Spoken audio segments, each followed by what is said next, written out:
Another hero today. A woman was filmed herself. She's in Juneau, Alaska. She was out walking. She heard a rock slide coming down near her home, and she ran out of the way of it and stopped a car from driving into it. How about this? Wait, do you hear this? Wait, I mean, she heard rumblings and realized rock slide. Direction where the rock. Now she's running. Stop! Stop! Stop! Stop your car! There's a rock slide. Literally 30 seconds from getting killed. Let me think about that. I ran screaming down the road, just so you know, on the beach. I know. Her house is near the beach, and she started filming herself because she had heard rumblings. So you heard her there at the very beginning going like, position of the rock. And right as she's starting it, the rocks start to come. And then she stopped that driver on the That's exactly what I sounded like the other day. Mm-hmm. In the grocery store parking lot. Yelling at the old woman who dropped her toilet paper. Dave may have missed this. There was an old, Chris Demm's a hero. Yeah. Oh. There was an old woman. He shops on Old People Day. Yeah. Although this wasn't even Old People Day. No, I mistimed it. This was, well, a lot of old people do.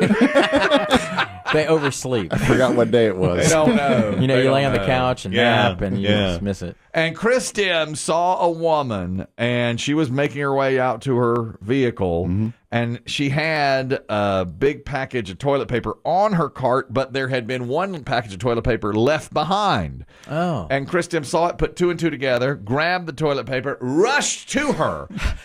Stop! Stop! This is your Sherman! Where the rock. This is what it sounded like. Oh, stop! Stop! Stop! Thank you, young man. Thank you. He's a hero. He's a savior.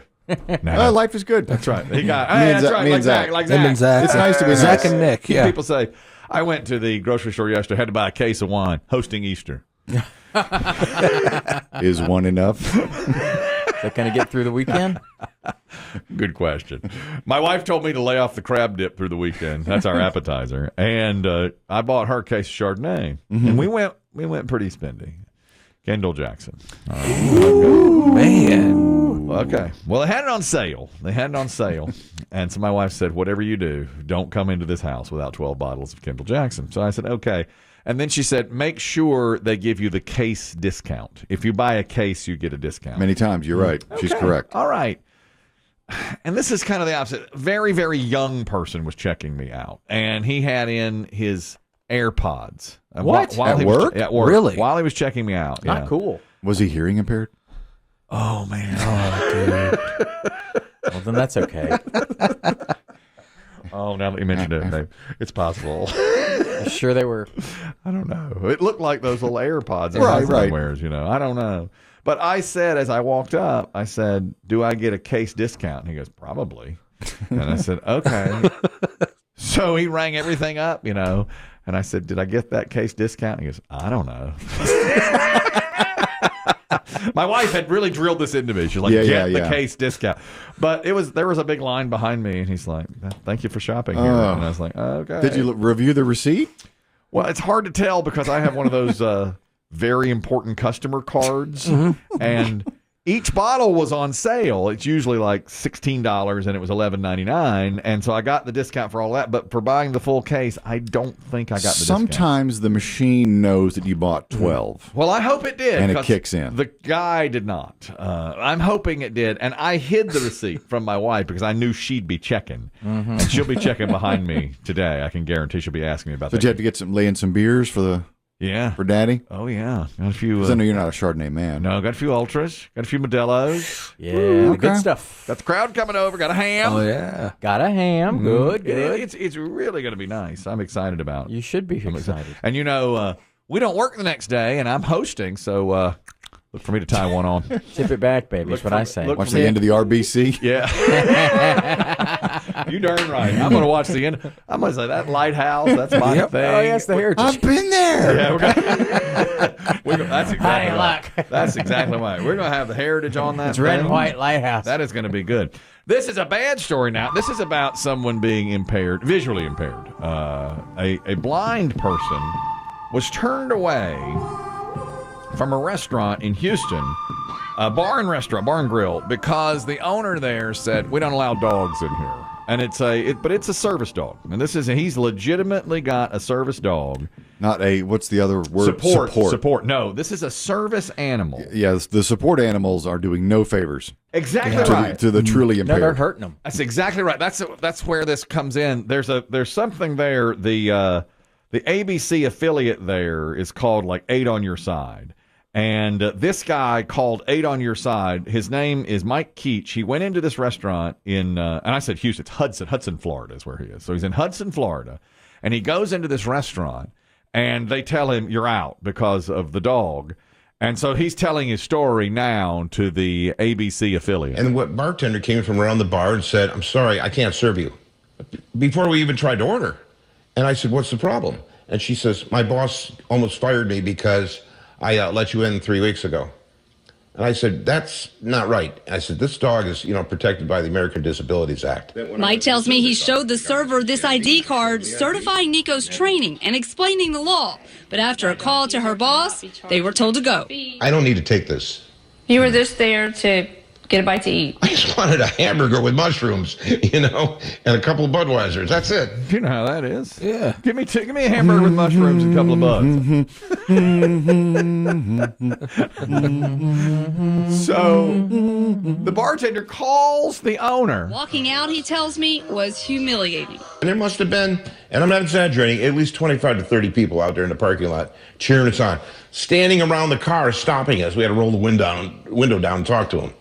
It was crazy. They kept saying, yeah, call 8 on Your Side. Call Shannon Bacon. That's Shannon Bacon right there. Come on, Bacon. From 8 on Your Side. And so she goes and she talks first to him, and he's got all the paperwork. This is a service dog, and knows it's a $50,000 dog. It's been very well trained. It sounds to me like the bartender, because the owner wasn't there, it sounds like the bartender was so gun shy about other dogs coming in that she overcorrected, or he overcorrected.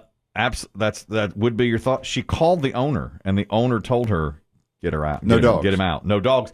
And this is the owner, because the bartender felt bad. A bartender had let the person in 3 weeks ago, and as you heard, she almost got fired. Yeah. Well, this is the owner, 8 on Your Side. Not backing down from Shannon Bacon? Not backing down. Finally, when Shannon Bacon showed up at the restaurant, she said, I apologize. But exactly what you said at the beginning was the case. We have dogs, them trying to be on their laps, sitting on the stools, trying to eat off their plates.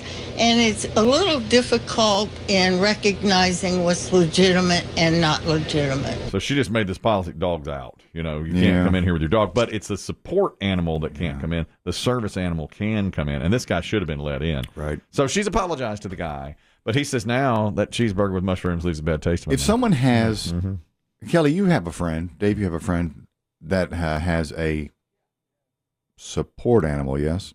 Yes. I have a friend. Has he, what's the word, forged papers for this animal that look like ADA compliant papers? Yes, he has. He's forged whatever. It's not helping. Whatever the paperwork is. I've been into 2 restaurants. Because like some service dogs, I mean, they have like their like a license. Sometimes it's on their harness. This one does. He had all that stuff. Yeah. He had, and he's a $50,000 dog. And the guy says, as soon as they walk into a restaurant, I'm blind, dude. He goes, and he goes right under the table.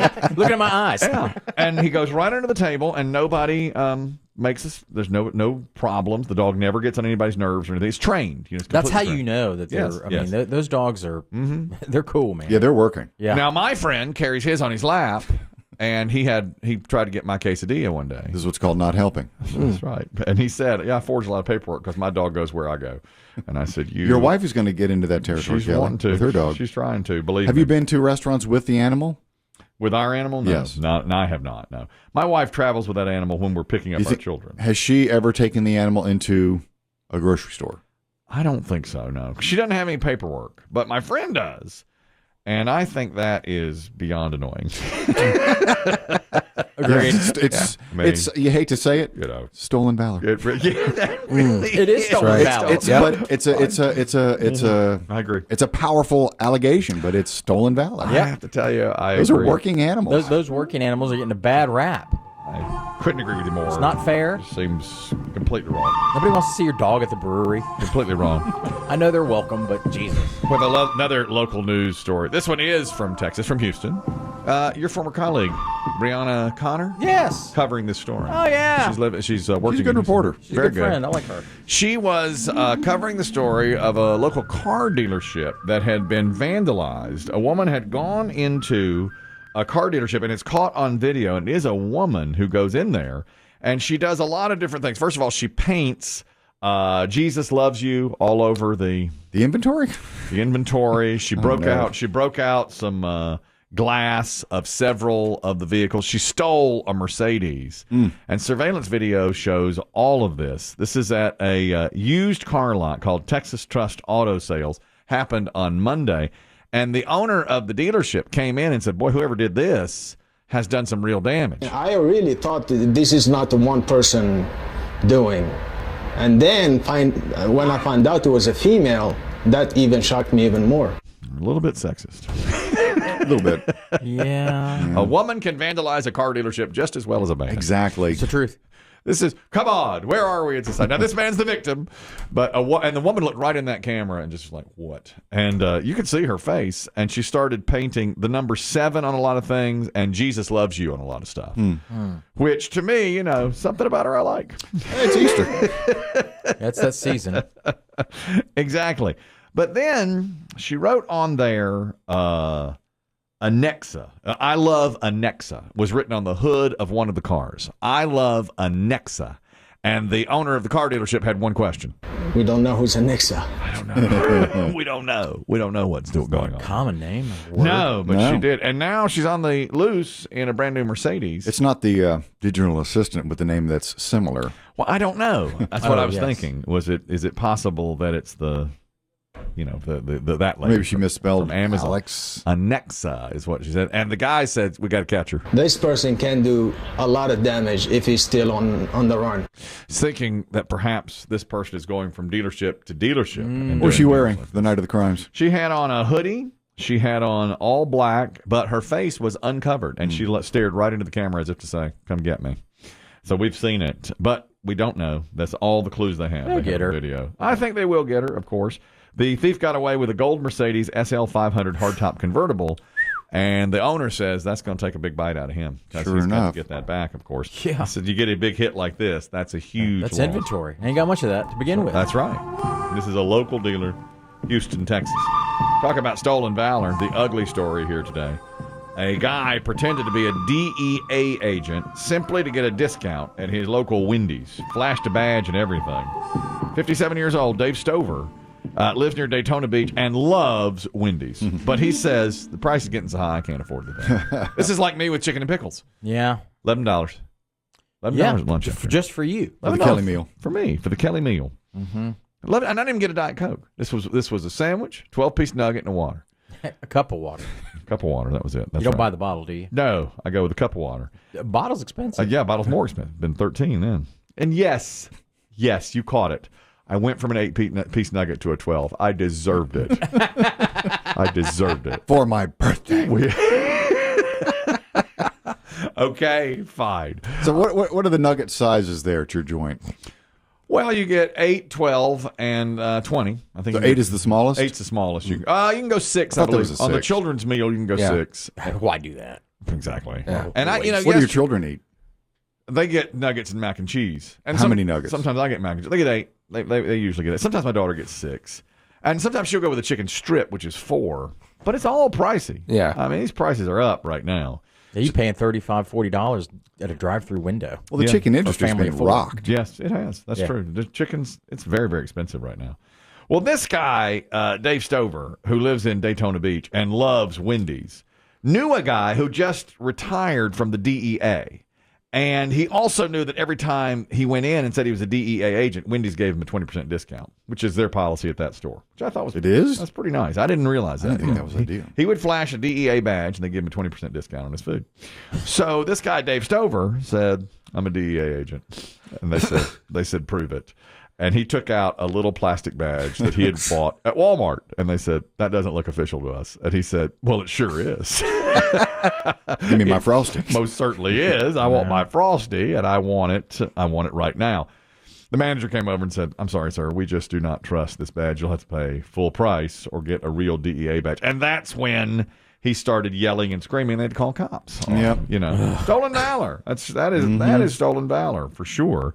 And he has now been jailed because of trying to get the discount at Wendy's, which his friend always. He's impersonating an officer. I can't imagine he'll do time, but no.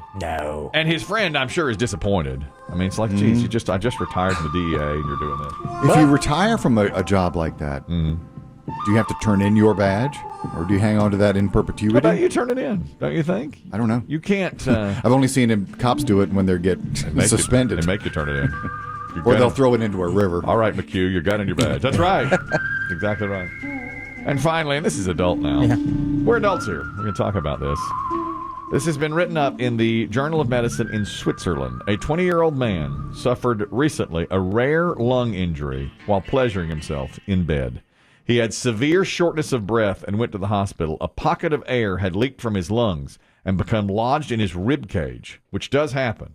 And he did this in the throes of passion and started spreading around to his body, and even had wound up this pocket of air in his skull, which gave him a terrifying headache. That's why he went to the emergency room. They admitted him in the ICU and said, you have to be very careful when you get your heart rate up.